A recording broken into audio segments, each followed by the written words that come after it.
data, technology, infrastructure, and financial gap. The current financing tools and available finance do not match the scale of the needs to support African Union member states, NDCs, NAP's strategy and framework. Excellencies, Africa needs to invest between 7 to 15 billion US dollars per year by 2030 to enhance its ability to adapt to climate change.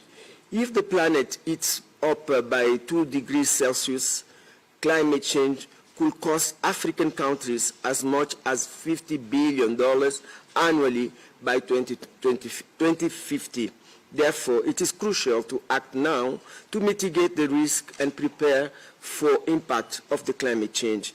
Excellencies, with these remarks, let us take the group photo first. I don't know if Chairperson is ready. We should take a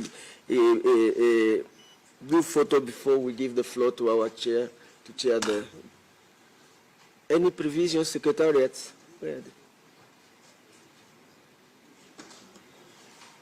Do we take the group photo now, or now is okay? Yeah, because maybe you might leave before. Yes, Tanzania. Thank you very much, Chair, for giving me this opportunity. I would like to suggest, if possible, after your statement, we take a group photo, and then we move to the session. Thank you. Okay. With this, I will give the floor. I will invite the chair to have the floor and carry us with our agenda. Thank you. Thank you very much, Madam Joseka. Excellencies, ladies and gentlemen, thank you for honoring this invitation to the first CAHOST meeting of the year. I take this opportunity to heartily congratulate Musa Ali for his election as the new chairperson of the Africa Union Commission, and allow me to commend His Excellency Musa Faki, our outgoing chairperson, and His Excellency Joseka Sako, right here with us, Africa Union Commissioner for Agriculture, Rural Development, Blue Economy, and Sustainable Development, for their exceptional leadership in advancing Africa's climate agenda and strengthening this committee's work.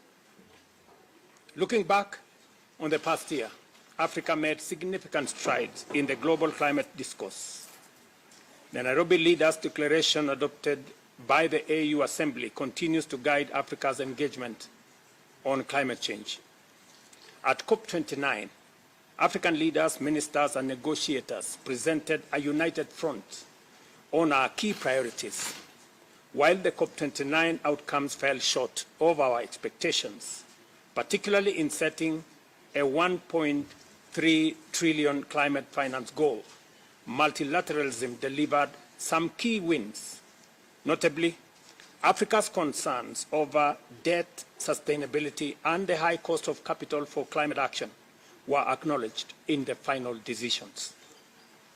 COP29 also generated critical momentum through high-level events and strategic partnerships for African-led climate initiatives, including the Measuring the Green Wealth of Africa's event in Baku, led by the presidents of Republic of Congo and the African Development Bank, which emphasized the urgent need to properly value Africa's abundant natural capital.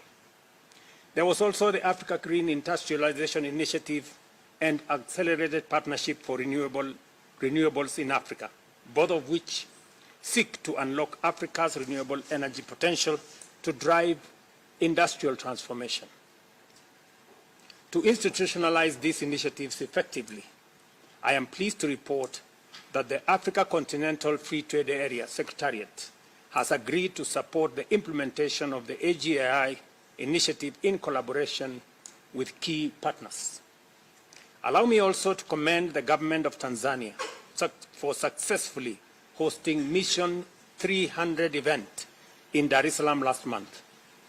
This initiative aims to accelerate Africa's energy access by 2030, and I urge this forum to endorse its outcome.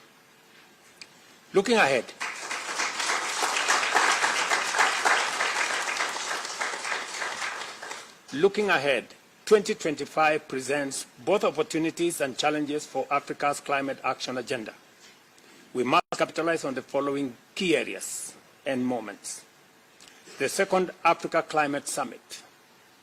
Following the AU Assembly's decision for a biannual summit, ACS, or Africa Climate Summit, will provide a critical platform to assess progress, share lessons, and strengthen collaboration. We will agree at this forum where we are going to hold the next Africa Climate Summit. If there is a country that is willing to host, it is okay with us. If there is none, Kenya will be happy to host the second Africa Climate Summit. The fourth International Conference on Financing, that's number 2, for development, presents a key opportunity to accelerate the implementation of the 2030 Agenda, particularly in pushing for international financing reforms. Number 3, South Africa's G20 presidency, combined with the AU's G20 membership, offers a strategic opening to advance Africa's collective interests on climate finance and debt relief. Number 4, COP30 in Brazil is a pivotal moment to push for ambitious global climate action, rebuild trust, and enhance international cooperation. Number 5, the Baku-Belém Roadmap is a crucial initiative to mobilize the 1.3 trillion necessary for climate action, particularly adaptation financing. Dear colleagues, we enter 2025 amid major geopolitical and economic shifts.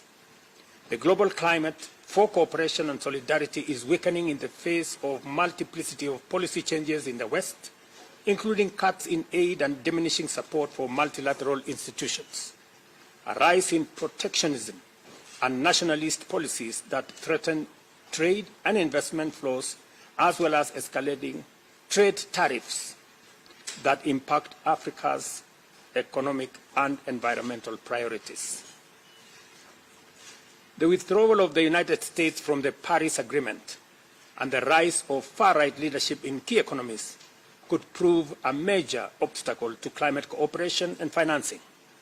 Moreover, 2024 was the first year the world breached the 1.5 degrees Celsius threshold, a stark warning with unpredictable consequences. Despite these changes and challenges, Africa must remain proactive, defend multilateralism, and demand the fulfillment of international obligations. The submission of new nationally determined contributions this year offers a strategic opportunity. Our updated plans must scale up renewable energy expansion, accelerate the transition away from fossil fuels, and align with African leaders' Nairobi Declaration and COP20 and COP decisions. Ladies and gentlemen, I have presented a report that I would want to make reference, that it be a reference as some key elements, including the meeting we had in New York, are not reflected in that report. I want to ask the Secretariat here at the AU to work with my team so that we can ensure that the report ultimately reflects the decisions that we made in New York and other intervening meetings that took place, so that we can have a comprehensive report to take us into the future. I encourage us all to build on our achievements, amplify our collective voice, and position Africa as a leader in global climate solutions. Ladies and gentlemen, with these remarks, I now invite us to move to the next level, which is, we can go and do now the picture. Minister, or do we want us to proceed slightly, or we are good? Yeah, we should go.